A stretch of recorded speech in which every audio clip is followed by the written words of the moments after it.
Joining us right now is the former Secretary of Energy under President George W. Bush, Spencer Abraham. Secretary Abraham, good to see you. Thank you so much for joining us. Give us the implications, your thoughts on what's taking place right now and sending oil prices higher. Well, a couple of things. First of all, we have a very delicate energy infrastructure, so it takes, as you can see, very little to throw it off. And once it's thrown off, then we have these price problems and so on.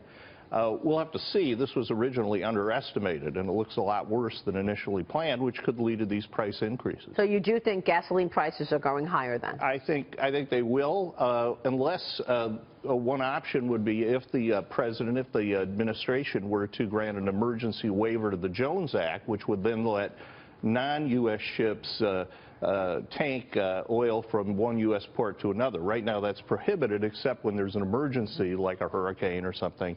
That could get us around this problem. Actually, Donald Trump joined us on Friday on this program, and he talked to us about his economic plan, part of which includes tapping into energy. He spoke about the oil that the United States should have gotten and how to tap into the oil in America to create jobs. Listen to what he had to say. I also said take the oil, Maria, and to this day, that's the right decision. If we took the oil, you wouldn't have ISIS because they fueled their growth with the oil. The oil that ISIS has, we could have had. So we destroy Libya, ISIS goes in and picks up the oil. These people have no clue what they're doing.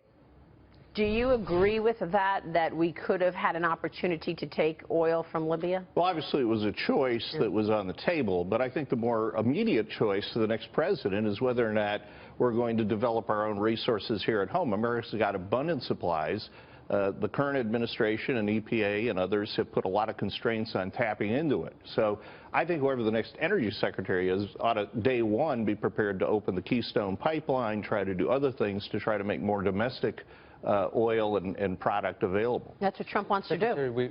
We now have a pipeline in North Dakota that's being held up. Do you see Keystone as the beginning of a trend of pipelines all over the country, pipeline projects and infrastructure projects being held up by concerns about, in this case, it's Native Americans? Right, and I think you're going to see a lot of this. Once you have one success, it leads to other efforts.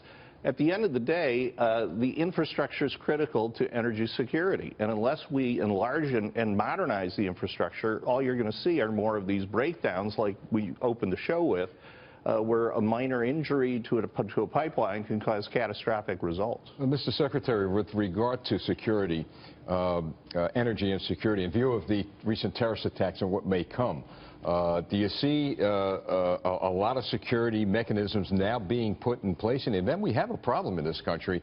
How are we going to protect our energy supplies? Well, certainly since 9/11, we've beefed up the security of the energy infrastructure across the board.